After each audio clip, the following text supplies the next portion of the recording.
This question requires us to solve these inequalities algebraically. So let's bring everything over to one side of the inequality. So I'm going to bring 1 over to the left hand side, giving me this. For the non-zero side, I'm going to combine everything into a single term. So it will be this minus 3 minus away 4x squared plus 3x minus 1, and this is going to be divided by this, which is going to be 4x squared plus 3x minus 1. This is less than or equal to 0. So for what we have in the numerator, we have a negative 4x squared plus 4x minus 3x gives me a plus x, minus 3 plus 1 gives me a minus 2, divided by 4x squared plus 3x minus 1, this is less than or equal to 0.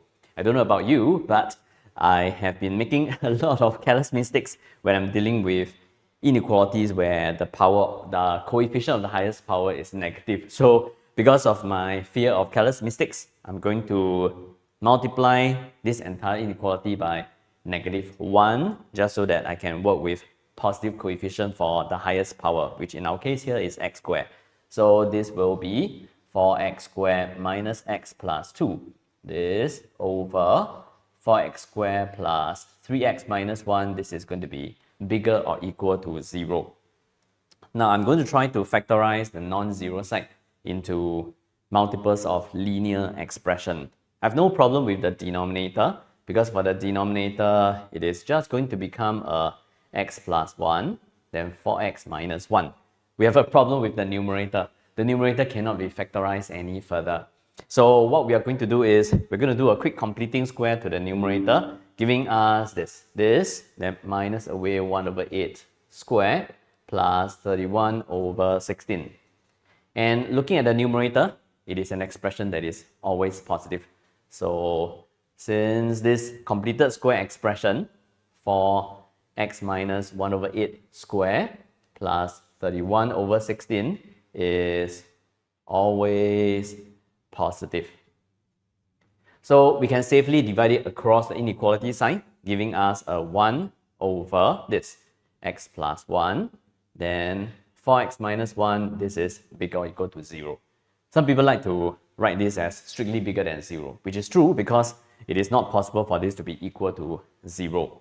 So anyway, I think bigger or equal to 0 is fine also. From here, we can draw the number line for x, and we'll have two numbers being derived from each of the factors here. From x plus 1, we have a minus 1. From 4x minus 1, we have a 1/4. Substituting a number that is bigger than 1/4 into this entire expression should give me a positive number. Doing likewise for this interval, maybe 0, it is going to give me a negative number. Maybe minus 2 into this entire thing will give me a positive number. So we are looking for this region. So x is going to be strictly less than minus 1, or x is going to be strictly bigger than 1/4 because it cannot be equal to minus 1, it cannot be equal to 1/4, or else the denominator in the original inequality is going to be 0, and the whole thing is going to become undefined. Yep, this is our answer for this part of the question.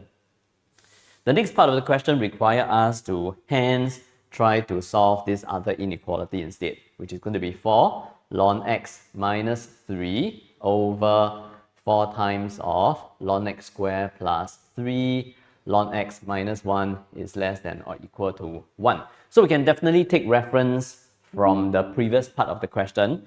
From the previous part of the question, we can see that x, they are all replaced now by ln x. So we can do likewise, making use of the previous answer. The solution for this can be ln x is less than minus 1, or ln x is going to be bigger than 1/4. So for this, x is going to be less than e to the power of minus 1. For this, x is going to be bigger than e to the power of 1/4. But let's not forget, the logarithmic function is one where it needs numbers to be strictly bigger than 0. And x is the number that is going to be going into this logarithmic function. So we cannot just simply say that x is less than e to the power of minus 1. We will need to also impose this restriction to get our final answer for this part.